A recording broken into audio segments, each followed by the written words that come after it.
Bollywood celebrity के लिए 90 का दशक बेहद खास रहा है। इस दौर में कई स्टार ऐसे हुए जिन्होंने स्टारडम का स्वाद चखा और अभी तक इसे एंजॉय कर रहे हैं, जबकि कुछ पर्दे से क्या लाइमलाइट से गायब हो गए हैं।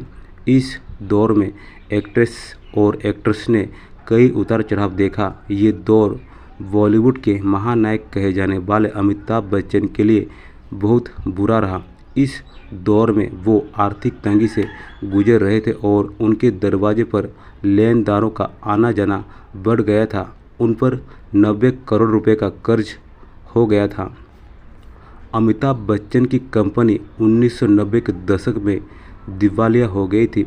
एक पुराने इंटरव्यू में बिग बी ने इस बात का खुलासा किया था कि उन पर 90 करोड़ रुपए का कर्ज था। इतना ही नहीं, उनका अपना घर भी कुर्क किया गया था। उन्होंने कहा, सारी प्रॉपर्टी कुर्क की गई थी क्योंकि मैं कंपनी के पर्सनल गारंटी था। जो पर्सनल गारंटर के तौर पर आपको ही भुगतान करने के लिए जिम्मेदार होते हैं। मुझे 90 करोड़ रुपए का भुगतान करना था। अमिताभ बच्चन ने कहा कि उनके खिलाफ 55 लीगल केस थे और हर दिन दरवाजे पर लेनदार आते थे। ये उनके लिए बहुत ही शर्मनाक और अपमानजनक था। उन्होंने कहा कि जो लोग पहले उनकी कंपनी से जुड़ने के लिए बहुत एक्साइटेड थे, उनका व्यवहार अचानक से बदल गया।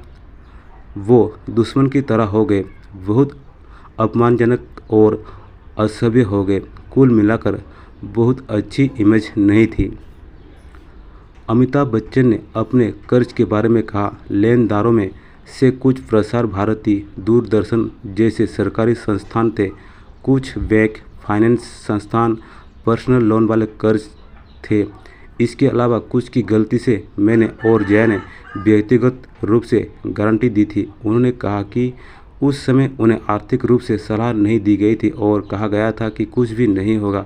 यही कारण है कि उन्होंने कुछ पर्सनल गारंटी पर साइन किए और गारंटर बन गए थे।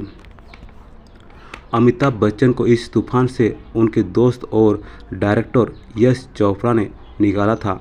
यश चोपड़ा ने अमिताभ को मोहब्बतें का ऑफर दिया और फिल्म सुपर हुई।